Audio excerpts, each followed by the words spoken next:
লোকসভা নির্বাচনে নির্ঘণ্ট প্রকাশ হলেও রাজ্যের 42টি আসনের মধ্যে এখনও বেশ কয়েকটি আসনে নিজেদের প্রার্থী ঘোষণা করতে পারেনি গেরুয়া শিবির। তবে বিজেপিকে টেক্কা দিতে আগেভাগেই রাজ্যের 42টি আসনেই প্রার্থী ঘোষণা করেছে তৃণমূল।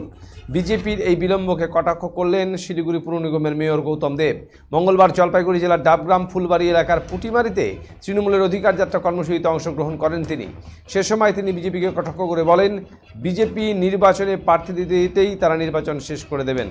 গৌতম দেবের এই বক্তব্যের পর রাজনৈতিক মহলে শুরু হয়েছে জোর চর্চা।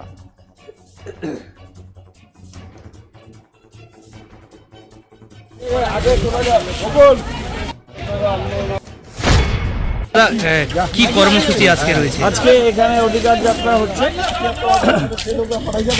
ডাবগ্রাম ফুলবাড়ি গ্রামীণ ক্ষেত্রে 3টে মিটিং করলাম, এটা আজকে 4 নম্বর, তাহলে পুরো কমপ্লিট হয়ে যাবে। শহরেও শুরু হয়ে গেছে, 2টো ওয়ার্ড করে আসলাম, 3টে ওয়ার্ড 33, 32, 34, এটা করে এখন 28-এ যাব। চলছে, সব সিট জিতবো। অধিকার যাত্রা অধিকার যাত্রা খুব ভালো, মানুষের খুব ভালো সাড়া আছে। ডাবগ্রাম ফুলবাড়ি থেকে 30 থেকে 35,000 ভোটে লিড নেব, শহর গ্রাম।